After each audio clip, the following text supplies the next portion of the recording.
Mas Rapi, gimana Mas Rapi?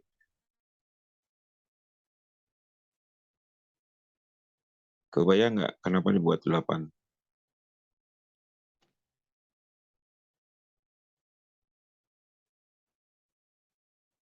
Ini mungkin Mbak Putri bisa di screenshot ini. Halo Mas Rapi ada? Biar sebagiannya bisa dipindahkan, Pak. Gimana?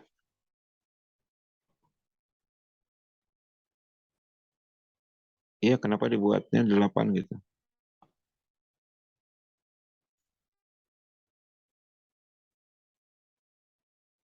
Kalau belum kebayang, lanjut ke Mas Rijal. Pak, coba izin jawab Pak. Mungkin Iya ya. ngejar ini Pak, ngejar sistem sebetulnya yang 2BI itu Pak. Ngejar apa?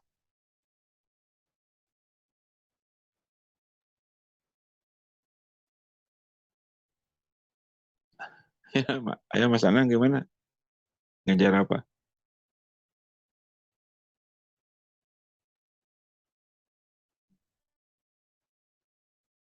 Belum kebayang.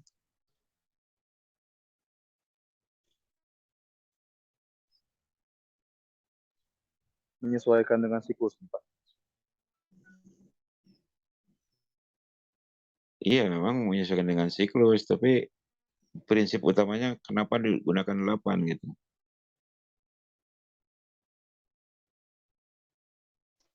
Satu lagi ke Mas Arik, gimana Mas Arik?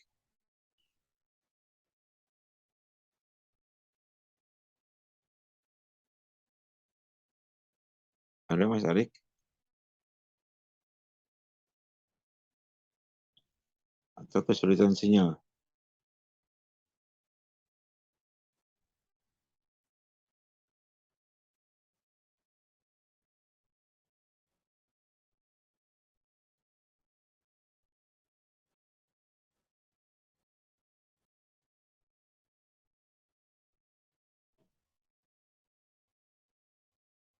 Ada Dinar? Dinar ada?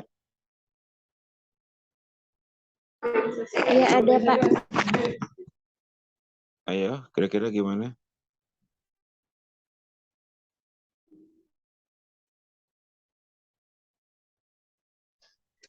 Maaf masih belum kebayang Pak. Belum kebayang ya.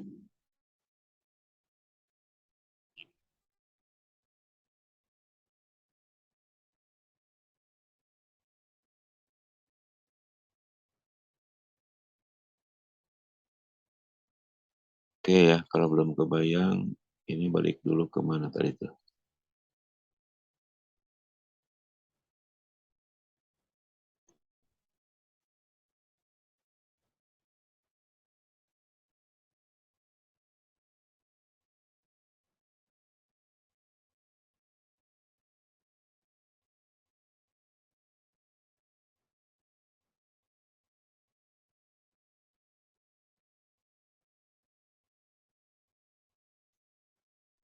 Oh, yang di bahan ajar kemarin ya.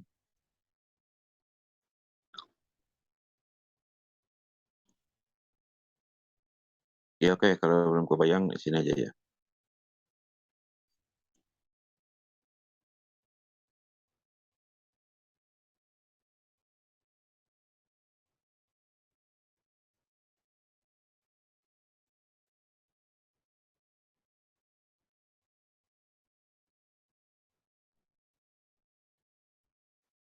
Tadi disebutkannya sama Mas Rapi, untuk menyesuaikan dengan siklusnya gitu aja. Menyesuaikan dengan siklusnya. Nah ini di dalam metode pelaksanaannya. Nah ini sudah masuk ke dalam metode pelaksanaannya. Jadi ada hitung-hitungannya. Kenapa harus digunakan 8 buah set kolom gitu aja. Satu ruangan, kebayang kan ada 4 buah kolom ya. Bisa kebayang nggak? Iya kebayang Pak. Satu ruangan ada 4 buah kolom itu di dalam metode pelaksanaan sering disebut dengan bay gitu aja. Kemudian kalau 2 ruangan ada berapa kolom? 8, Pak. 2 ruangan ada berapa kolom? Ada 6, Pak. 6, 6 Pak. ya. 6. Kalau 3 ruangan berarti ada 8 kolom ya. Berarti 3B ada apa namanya? Ada 8 buah kolom gitu aja. Nah, di dalam pelaksanaan karena untuk ngejar-ngejar target siklus gitu kan ya. Jadi itu dihitung bahwa produksi kolom ya yang tercor dalam 1 hari karena kaitannya dengan siklus kan ya. Nah, itu harus 8 buah kolom. Jadi misalkan hari ini dicor 8 buah kolom, maka besoknya itu ya, jadi artinya setelah 12 jam dicor, maka cetakan kolom itu kan bisa dibongkar dan dipindah ke tempat yang lainnya gitu kan ya. Nah, maka yang 3 ruangan ini sudah bisa dimulai untuk pemasangan bekisting balok dan plat lantai gitu aja. Nah, sehingga proses bekisting balok termasuk dengan plat lantainya, maka bisa dimulai di hari kedua gitu kan ya.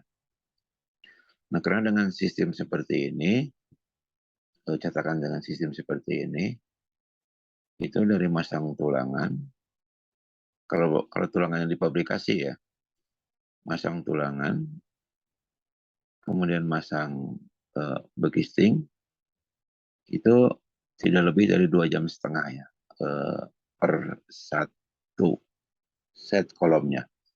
Nah, tinggal kebutuhan tenaga kerjanya mau berapa kelompok gitu ya dari 8 set ini. Apakah cukup nggak dengan 2 kelompok? Jadi artinya satu kelompok mengerjakan 4 buah kolom. Bisa tercapai nggak sampai dicor nantinya gitu ya. Jadi hari pagi-pagi dipasang, sore hari atau siang hari gitu ya. Itu bisa dilakukan pengecoran gitu ya. Ini terus dihitung gitu ya supaya kebutuhannya bisa terpenuhi. Kalau tidak bisa 2 kelompok ya gunakan 4 kelompok gitu ya.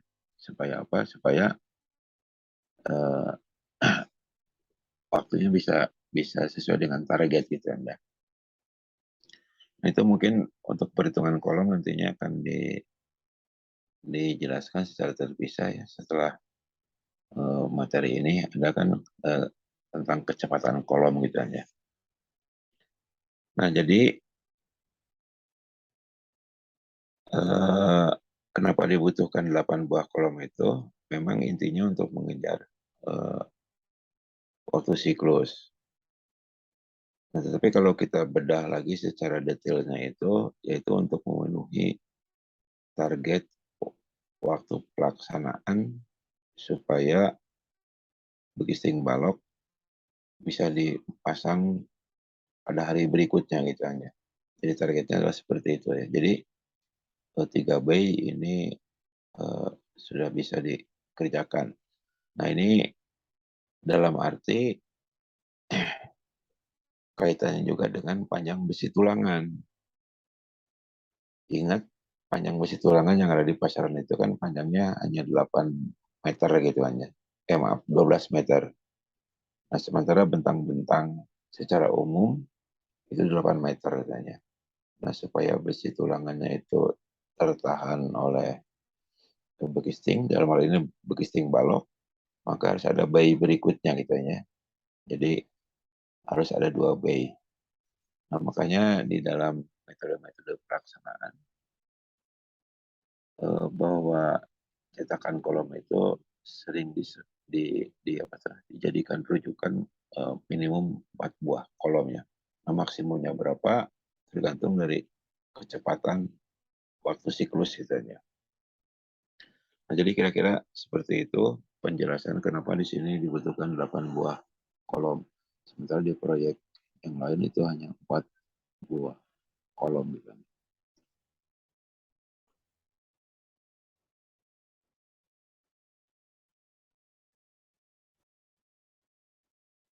Nah, ini yang sebelahnya lagi sedang dikerjakan untuk proses apa sih, lantai ya, lantai dan slope, kemudian dilakukanlah pengecoran lantainya ya.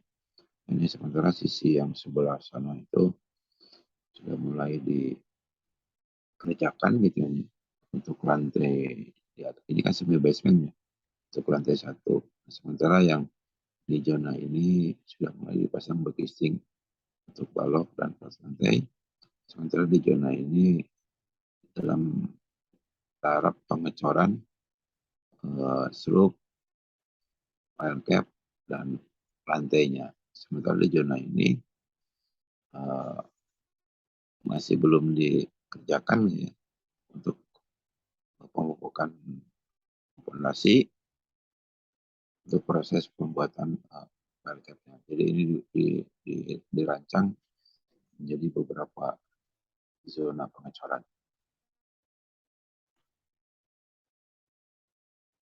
Nah, ini sudah dicor jadi dirawat gitu.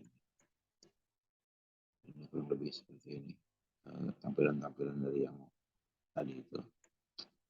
Nah, ini sudah mulai kelihatan gitu untuk proses lantai satunya. Ini ke lantai berikutnya.